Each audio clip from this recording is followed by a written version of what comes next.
What's up everybody, welcome back to the channel. Today we're going to be talking about the 4 steps to mastering branding for your small business. So if you're a small business owner or you've ever dreamt of having your own small business, you're going to want to stay tuned for this one. Let's hop into it.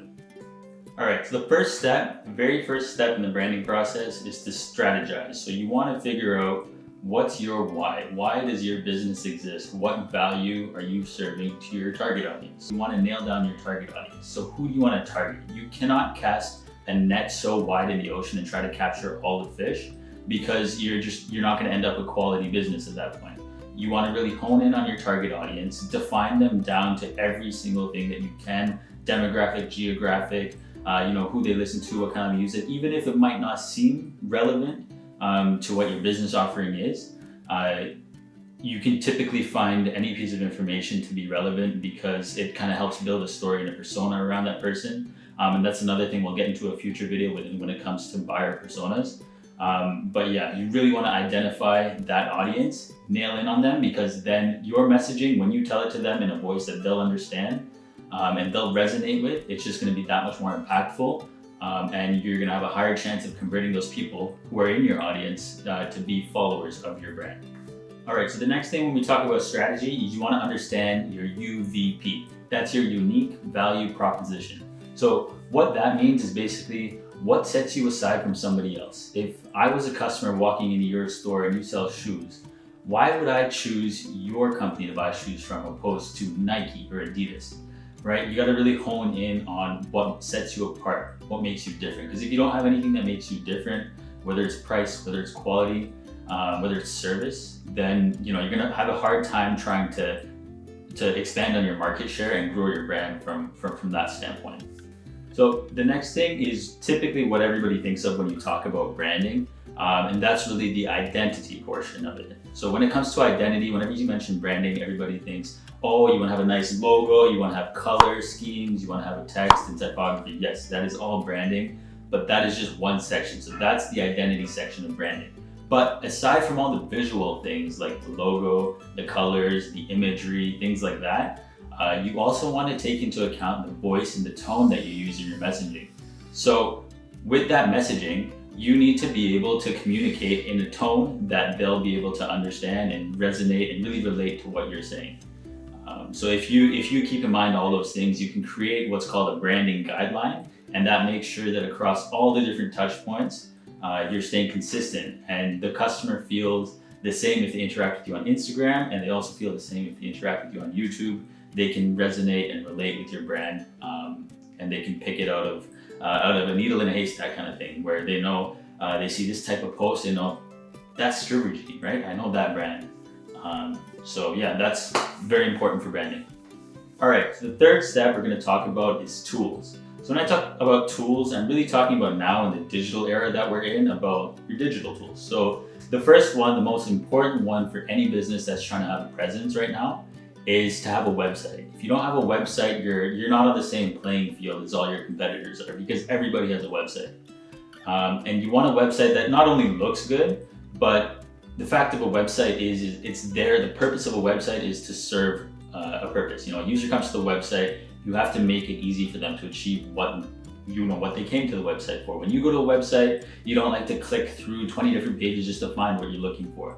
It needs to be evident up front, and that's what creates a good user experience. That's what's going to keep that user coming back to your page if that's the goal. So you want a website that's functional, and then of course, you want to design it as best as you can so that it's on brand with your branding guidelines, and it looks aesthetic, pleasing, and the interface is there to help the user to achieve the task that they're looking to do. Aside from website, you have your social platforms. So we talked a little bit about target audience before, but what you want to nail in here is, where is your target audience, right? Are they on Instagram? Are they on TikTok? Are they on YouTube? Or are they on Facebook? You really want to nail in what channels you can use to target them, and then you want to go and speak to those. And then finally, a really nice feature that you can add to your digital presence is a brand video.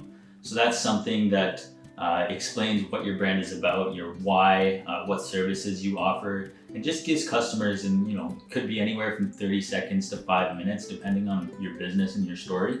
But you want a really captivating video that showcases your business, your why, the people, your mission, and what you offer, what your features and benefits of your services, your products, and things like that. So those are the digital tools that you want to focus on.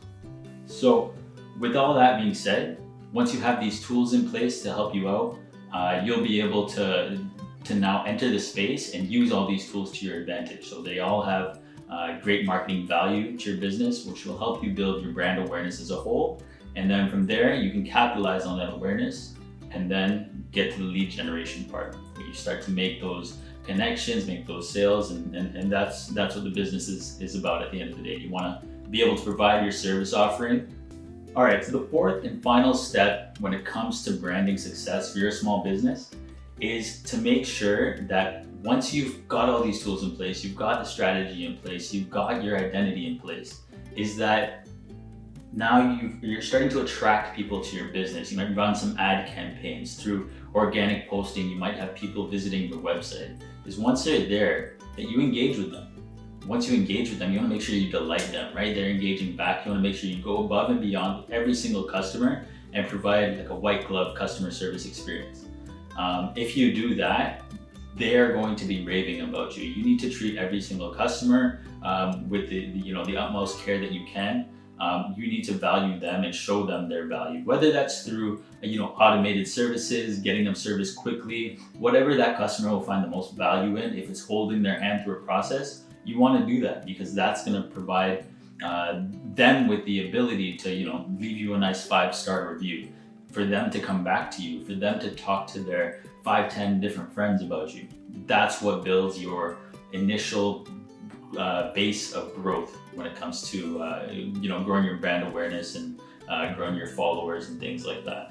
All right, so the last point I want to leave you off with is, now that you've got these people, you've attracted them, you've delighted them, is to keep posting content that's going to be of value to them. Showcase your expertise to them, because if you can show why you have a business, right? You're the expert in this. So help them to see that. Once they can see that and they're true advocates of who you are and what you do and why you do it, they'll start to really buy into your brand, and that's what you call your initial tribe and your followers. So they'll, again, like I said, start to talk to their friends about your business, start sharing you on their socials. They will be outlets and channels and platforms for your business, which those are the most valuable. So this has been the 4 steps to success when it comes to branding for your small business. I hope this helps. If it has, please hit that like button below, comment, subscribe. It helps the algorithm out, so I greatly appreciate it. But yeah, let me know down below if this video was helpful, if there are any topics that I covered that you'd like me to cover in depth. I'd be happy to jump in and make more videos on that content if it is helpful for you guys. So again, I appreciate it. And till next time.